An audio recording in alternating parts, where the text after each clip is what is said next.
Guys, I took my jacket off. I'm ready to rock and roll. So here's what we're going to talk about next, the alternating series test. So when we see this phrase, an alternating series, I want to talk about what that means. So an alternating series is, as you can imagine, a series where the terms alternate plus or minus. So the sign of each term switches from the sign of the term before. And these are going to be written in the form, typically -1 to the n times some term, or written in the form -1 to the n minus 1, or n plus 1, or n plus 3, it doesn't matter, times a sub n. Okay, and here's the rule, and you should thank your lucky stars when you see an alternating series, because it's pretty easy.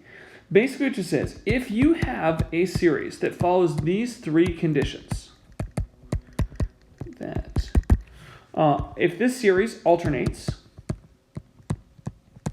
if the absolute value of the terms decreases, and basically just meaning, and this I mean will usually be given or very obvious, just that the terms are getting smaller, right? If you're going like 1/2, minus 1/3, plus 1/4, minus 1/5, like each of these terms in absolute value is getting smaller. And the limit as n goes to infinity of those terms is equal to 0. If all three of these conditions are true, you know that this series converges for sure. Okay, so that's cool. So as long as you have a series which is alternating and the terms are decreasing in absolute value and that limit is 0, you know that your series is converging. Cool. And I want you to note, if it is not alternating, the very first thing we did in this chapter was just say that if you take the limit as n goes to infinity of a sub n, if that limit equals 0, all we could say was that it might converge. But in this case, as long as it is an alternating series, we are guaranteed convergence as long as the limit is 0. That's pretty sweet, and that's a good thing. So again, if you have an alternating series and you know those terms are getting smaller, just take the limit. And as you get that limit to 0, you're good to go. And remember, if your series doesn't alternate, you can't do that. But as long as it alternates, you can. So you should, hopefully a smile should kind of creep across your face when you see an alternating series, because you should know it's pretty easy. So let's look at the example. Let's say the sum from 1 to infinity of -1 to the nth power divided by n. Okay, well, it might be helpful, and again, the question is, like, does it converge or diverge? Okay, and again, the question is to factor out the -1 to the n, so I recommend that. So write this as -1 to the n times 1 over n. So factor that little guy out in front. Now, okay, this series is obviously an alternating series. The absolute value of these terms are obviously decreasing. And if you're not sure if they're decreasing, honestly, just write that they're decreasing. You're probably right. So let's go ahead now and take the limit. So what we do is we take the limit of everything except the alternating term. So we cover up the alternating term. Because all this does right here is this just goes 1, -1, 1, -1. It just flips the sign. So if we ignore that positive or negative sign, we're just going to take the limit of the rest of it. So we're just going to take the limit as n goes to infinity of 1 over n. So you take that limit, obviously it is equal to 1 over infinity, which is 0. Okay, so when we take the limit n goes to infinity of 1 over n, that limit is equal to 0.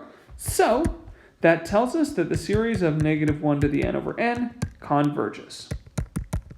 Okay, and notice how that's kind of cool, because we were able to choose with a p-series, or show with a p-series, that the sum of 1 over n by itself actually diverged. But when you make it alternate, what happens there is if it alternates, then it actually does converge.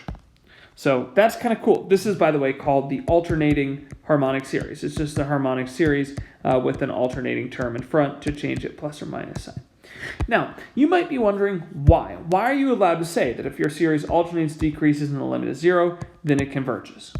Okay, and let me see if I can draw you a picture. So let's look at what this series actually looks like. So this is the series, like -1 plus 1/2. And this, by the way, is not something that's on the AP test. I just want to show you why this rule works. So -1 plus 1/2 minus 1/3 plus 1/4 minus 1/5 and so on.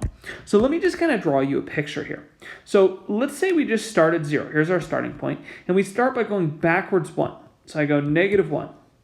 And then I'm going to go positive 1/2 back in the other direction. So then I'm going to add a half. So because I'm adding a half, I'm adding in the positive direction, subtracting the negative left. I go back to this point here. And once I'm at that point, I'm going to subtract a third. So I'm going to go back a third in the minus direction. Okay? And then I'm going to add a fourth. And then I'm going to subtract a fifth.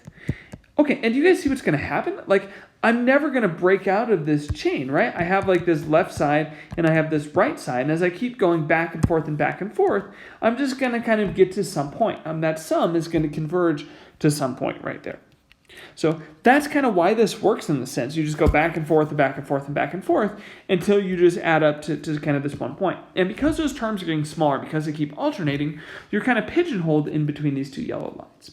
So anyway, that's why it works. Let's go ahead and look at just a couple more examples. So we'll look at a couple more that are various levels of straightforwardness. So let's say we take the sum from 0 to infinity of negative 20 to the n. Well, you can see right away, obviously, this is a geometric series that diverges. But one tip I wanted to give you here is factor out the negative 1 to the n. Because negative 20 to the n is the same as negative 1 to the n times 20 to the n. We know that because like x to the n times y to the n is the same thing as xy to the nth power. So I can write this as the sum from 0 to infinity of negative 1 to the n times 20 to the n. So when you take a look at this, okay, this alternates. So because this alternates, let's go ahead and take the limit. So we're going to take the limit as n goes to infinity of the rest of it, so everything else, so 20 to the n. So that's 20 to the infinity, which is infinity. Last I checked, infinity is not the same as 0. So because we got a limit that's not 0, we know that this series diverges. Okay, so let's look at a few other cases here. So the next example, let's say we have this series which goes from, let's say, 1 to infinity of negative 1 to the n minus 1 times 3n squared over n squared plus 1. Okay, so as soon as you look at this series and you see this like negative 1 to the n minus 1, you should look at that and say, hey, this guy alternates. So because this guy alternates, now let's go ahead and as soon as you see that it alternates, just take the limit. So when I take the limit as n goes to infinity of 3n squared over n squared plus 1, you can leading term below be tall, it's just 3 over 1. Again, 3 over 1 is not the same as 0. So because these terms are not going to 0, it's going to like plus 3, minus 3, plus 3, minus 3, and so forth. They keep ping-ponging back and forth. The terms are not going to 0, so because that limit is not equal to 0, we know that this series is one which diverges. So again, that's the great thing. If you see an alternating series, all you have to do is take the limit of the rest of the terms. That's it, which to me is really easy. So I get excited about an alternating series because all I have to do is take a limit, and that's conclusive. Let's look at one more. So let's say we have this series of n equals 0, cosine n pi divided by n factorial. And you might look at this and say, what does cosine n pi do? Well, what if you just like plugged in the first couple terms? So what if you plug in cosine of 0? Okay, well, cosine of 0 is 1. What if I plug in, that was n equals 0. What if I plug in n equals 1? And then what if I plug in n equals 2, n equals 3? So if I plug in 1, you have cosine of pi, and then cosine of 2 pi, and then cosine of 3 pi. So cosine of pi is negative 1. That's on the left side. Cosine 2 pi is back on the right side. So that's positive 1. 3 pi is in the same place as pi. So that's, oh my God, it just alternates. Oh, sick. Okay, so cosine n pi is just a real nerdy way to write negative 1 to the n, but it means the same thing. It still just makes everything alternate. So this is just kind of a negative 1 to the n. So because this is an alternating series, let's just go ahead and take the limit. So we're going to take the limit of everything's left, the 1 over n factorial. So that's 1 over infinity factorial, which, believe me, is 1 over infinity, which is 0. So because this series alternates, the absolute value of those terms is decreasing. You can just plug in a couple numbers or just write that it is. It alternates, the terms decrease, the limit n goes to infinity is equal to 0. So those three conditions are true, so we know that the series converges. Okay, so that's an alternating series. They're pretty sweet. It's nice to see one because it's pretty straightforward, hopefully. Just take a limit as soon as you see that negative 1 to the n. Just get jacked up and just freaking take a limit of what's left. Okay, so that's alternating series. Thanks for watching. Bring me some questions to class. I'll see you guys soon.